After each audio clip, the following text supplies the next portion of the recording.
નમસ્કાર મિત્રો, હું રાજેશ ભાસ્કર આપ સૌનું યુટ્યુબમાં આપણી આ ચેનલ પર સ્વાગત કરું છું. મિત્રો, આજે આપણે તારીખ 11 ડિસેમ્બર 2024ના કેટલાક મોસ્ટ ઇમ્પોર્ટન્ટ કરંટ અફેર અને અગાઉની પરીક્ષામાં પૂછાયેલા કેટલાક ઇમ્પોર્ટન્ટ પ્રશ્નો વિશે ડિટેલમાં ચર્ચા કરીશું, જે આપને આવનારી પરીક્ષા માટે ખૂબ જ ઉપયોગી સાબિત થશે. તો મિત્રો, આપ આ ચર્ચા સાથે જોડાઈ રહેજો અને વિડીયોને પહેલેથી લઈને છેલ્લે સુધી પૂરેપૂરો જોવાનો આગ્રહ રાખજો. તો ચલો મિત્રો, શરૂ કરીએ. શરૂઆત કરતાં પહેલાં જણાવી દઉં કે જો તમારે આપણી આ યુટ્યુબ ચેનલને સબસ્ક્રાઈબ કરવાનું હજી પણ બાકી હોય તો ચેનલને સબસ્ક્રાઈબ કરજો, નોટિફિકેશન બેલ આઇકોનને પ્રેસ કરીને. અને જો તમને વિડીયો પસંદ આવે તો વિડીયોને લાઈક કરજો અને તમારા જેટલા પણ મિત્રો છે એ બધા મિત્રો જોડે વિડીયોની લિંકને તો અત્યારે જ શેર કરી દો. તો શરૂઆત કરીએ. સૌપ્રથમ જોઈશું અગાઉની પરીક્ષામાં પૂછાયેલા સામાન્ય વિજ્ઞાનના પ્રશ્નો, જેના જવાબો તમારે મને કમેન્ટ બોક્સમાં લખીને જણાવવાના છે. વિડીયોના લાસ્ટમાં જ્યારે હું તમને આ દરેક પ્રશ્નના જવાબ જણાવું ત્યારે તમારે ચેક કરવાનું છે કે તમે આપેલા પ્રશ્નોના જવાબમાંથી કેટલા પ્રશ્નોના જવાબ સાચા છે, અને જેટલા પણ પ્રશ્નો જવાબ સાચા હોય એનો આંકડો તમારે કમેન્ટમાં લખવાનો કે 10માંથી આટલા સાચા છે. ડેઇલી જીકે ટેસ્ટમાં આપણે રોજ 10 પ્રશ્નો પૂછે છે, જેમાંથી 5 પ્રશ્નો સામાન્ય વિજ્ઞાનના હોય છે. બાકીના જે 5 પ્રશ્નો છે એ ગુજરાતની કલા, સંસ્કૃતિ અને વારસાના છે. તો તમે તમારા આન્સર આપો નીચે કમેન્ટ બોક્સમાં, ને હું આજના કરંટ અફેરનો પ્રથમ પ્રશ્ન છે એની શરૂઆત કરું છું. આજનો પ્રથમ પ્રશ્ન છે, તાજેતરમાં કઈ યુનિવર્સિટીને DSCI 2024 એક્સલન્સ એવોર્ડ પ્રાપ્ત થયો છે? તો જવાબ આવશે નેશનલ ફોરેન્સિક સાયન્સીસ યુનિવર્સિટી.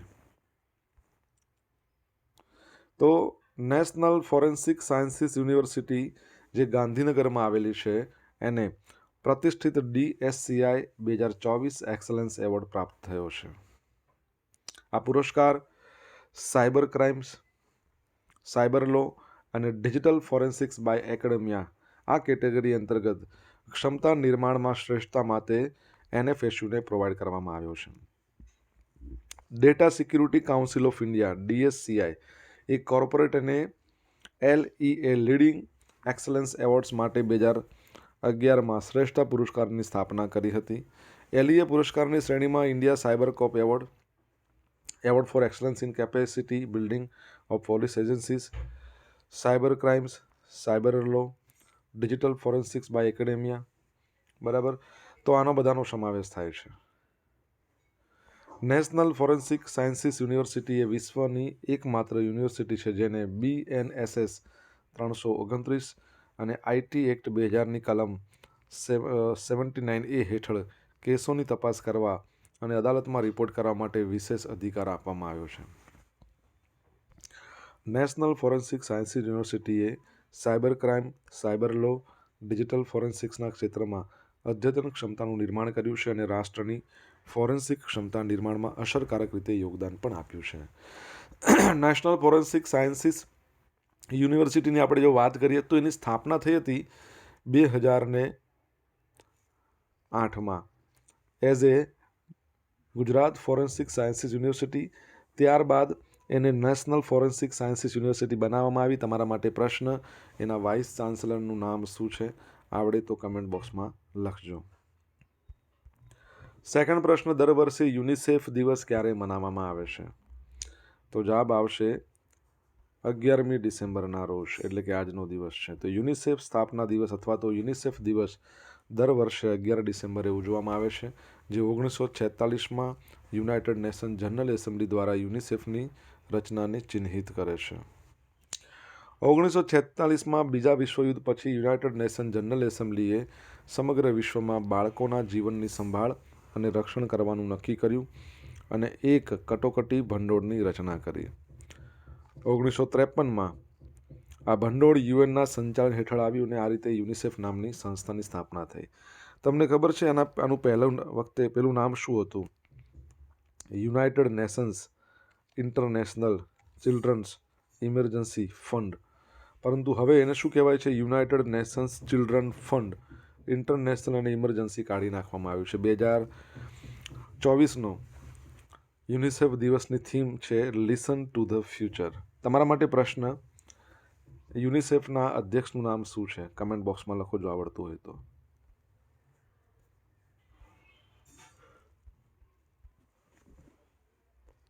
આંતરરાષ્ટ્રીય પર્વત દિવસ 11મી ડિસેમ્બર. તો આજે આંતરરાષ્ટ્રીય પર્વત દિવસ પણ છે. દર વર્ષે 11મી ડિસેમ્બરે તે મનાવવામાં આવે છે. આ દિવસની સ્થાપના યુનાઇટેડ નેશન્સ જનરલ એસેમ્બલી દ્વારા 2003ના રોજ પ્રસ્તાવ પસાર કરીને કરવામાં આવી હતી. યુનાઇટેડ નેશન્સે 2000ના વર્ષને આંતરરાષ્ટ્રીય પર્વત વર્ષ તરીકે જાહેર કર્યું હતું. આ theme United Nations decade on ecosystem restoration 2021-30માં પર્વતોનો સંપૂર્ણ સમાવેશ કરવા માટે કરવામાં આવી હતી. આ વર્ષની થીમ છે ટકાઉ ભવિષ્ય માટે પર્વતીય ઉકેલો, નવીનતા, અનુકૂલન, યુવા અને તેનાથી આગળ. આખા વિશ્વનું સૌથી ઊંચામાં ઊંચું શિખર છે જેને કહેવાય છે માઉન્ટ એવરેસ્ટ, નેપાળમાં આવેલું છે. તમારે કહેવાનું છે એની હાઇટ કેટલી છે મીટરમાં કહો. ઇંગ્લેન્ડે ટેસ્ટમાં 5 લાખ રન બનાવીને નવો વર્લ્ડ રેકોર્ડ બનાવ્યો છે. તો ઇંગ્લેન્ડની ટીમે ટોટલ 1082 ટેસ્ટ મેચમાં 5 લાખ રન બનાવ્યા. વિશ્વમાં 5 લાખ રન બનાવનાર એકમાત્ર દેશ છે ઇંગ્લેન્ડ. ઇંગ્લેન્ડમાં સેકન્ડ નંબર પર ઓસ્ટ્રેલિયા છે જેને 4,28,794 રન. ભારતીય ટીમની વાત કરીએ તો 2,78,700 રન કર્યા છે. તો ટેસ્ટ ક્રિકેટમાં સૌથી વધુ સદીનો રેકોર્ડ પણ ઇંગ્લેન્ડના નામ પર છે. ઇંગ્લેન્ડના બેટ્સમેનો અત્યાર સુધીમાં 929 ટેસ્ટ સદી ફટકારી ચૂક્યા છે. ઓસ્ટ્રેલિયા પણ આ મામલે બીજા સ્થાને છે. અત્યાર સુધીમાં 892 ટેસ્ટ સદી ફટકારી છે ઓસ્ટ્રેલિયાના બેટ્સમેનોએ. ભારતના બેટ્સમેનોએ 552 ટેસ્ટ સદી ફટકારી છે. એમાંથી એપ્રોક્સિમેટલી 9%ની આસપાસ, બરાબર છે, 51 સદી વિશ્વમાં એકમાત્ર પ્લેયર છે જેને 51 ટેસ્ટ સદી મારી હોય. નામ તમને ખબર હોય તો કમેન્ટ બોક્સમાં લખીને જણાવો.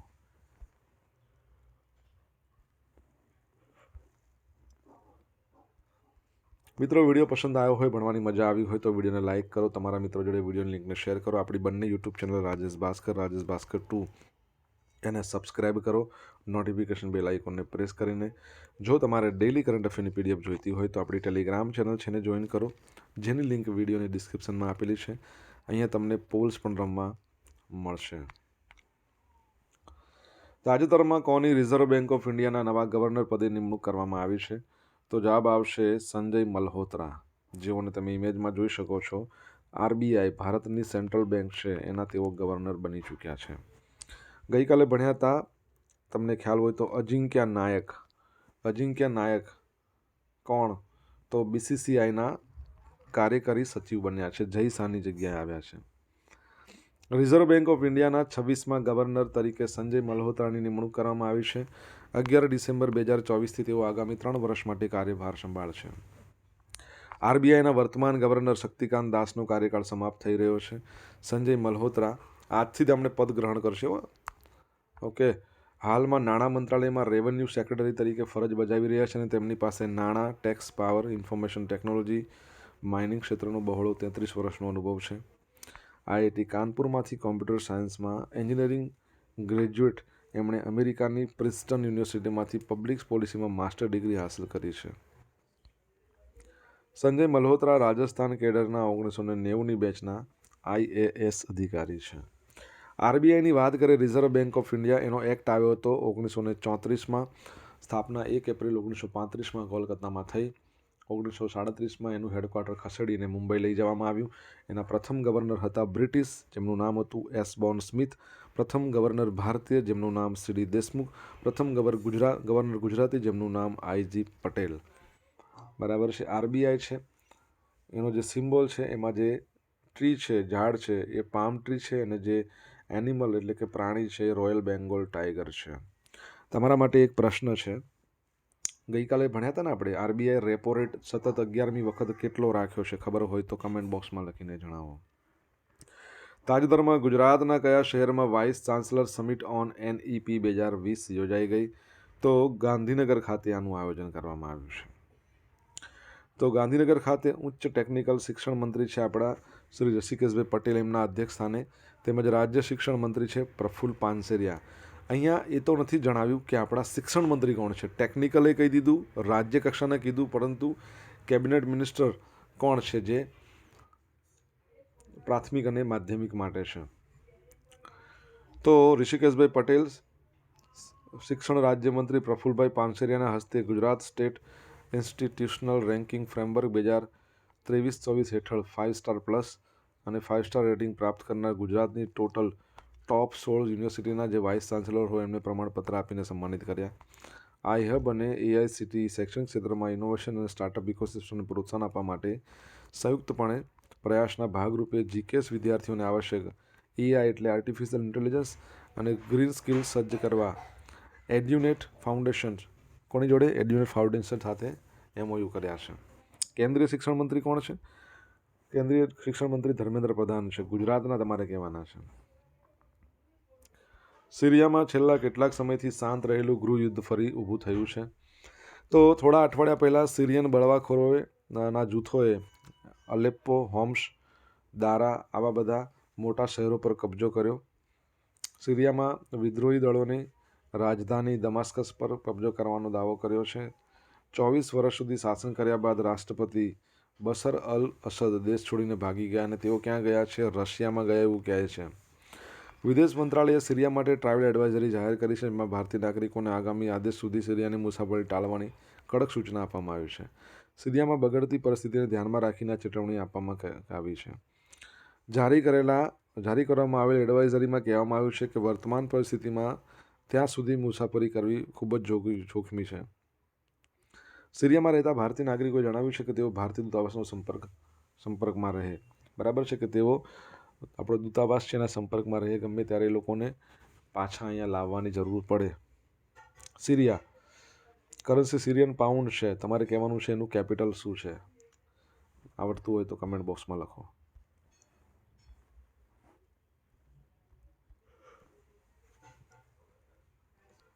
સોશિયલ મીડિયાના માધ્યમથી મારી જોડે કનેક્ટ રહી શકો છો. મારું ઇન્સ્ટા આઈડી છે rajesh.i.bhaskar, ફેસબુક આઈડી છે RI ભાસ્કર અને ટેલિગ્રામ ચેનલ છે આપણી રાજેશ ભાસ્કર.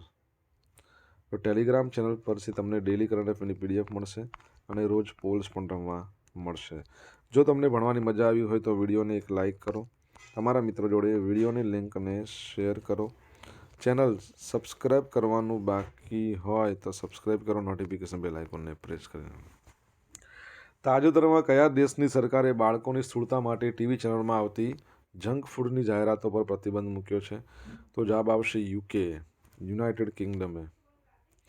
તો બાળપણની સ્થૂળતાનો સામનો કરવા માટે UK સરકારે જંક ફૂડ વસ્તુની જાહેરાત પર પ્રતિબંધ મૂકવાનો નિર્ણય લીધો છે. આ સરકાર હવે ટીવી અને ઓનલાઈન બંને પર બાળકો માટે જંક ફૂડની જાહેરાતોના લક્ષ્યાંકને સમાપ્ત કરવા પગલાં લઈ રહી છે.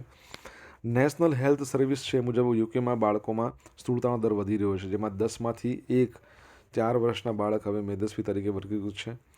સાથે સાથે વધુમાં તમે જુઓ તો 5માંથી 1 5 વર્ષનો બાળક અતિશય ખાંડના વપરાશને કારણે દાંતના સડાથી પીડાય છે. પ્રતિબંધમાં વિવિધ પ્રકારની વસ્તુઓનો સમાવેશ થાય છે જે સામાન્ય રીતે બાળકોને વેચવામાં આવે છે, જેમ કે ફાસ્ટ ફૂડ, સોફ્ટ ડ્રિંક, તૈયાર ભોજન, પ્રી પેકેજ ખાંડયુક્ત નાસ્તો, ચણા અથવા મસૂર આધારિત crisps, seaweed snacks, energy drinks, hamburger, chicken nuggets, આ બધા પ્રોસેસ ફૂડ છે. એની સાથે કોસન્ટન્સ, પછી છે પેકફેક્સ, પછી વેફલ્સ, સિરિયલ બાર, મધુર યોગર્ટ્સ, આ બધા ઉત્પાદનો છે. ઓકે, યુકેની વાત કરીએ. કરન્સી એનું કેપિટલ છે લંડન.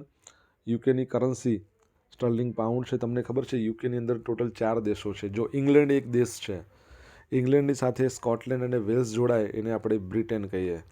હવે આખું બ્રિટનમાં 3 દેશો થયા, એની અંદર આપણે ઉત્તરીય આયર્લેન્ડ અથવા તો નોર્ધન આયર્લેન્ડ આપણે જોડીએ એટલે એ બ્રિટન બને. બ્રિટનના પ્રાઇમ મિનિસ્ટર તમારે કહેવાના છે, તમને ખબર હોય તો જણાવો.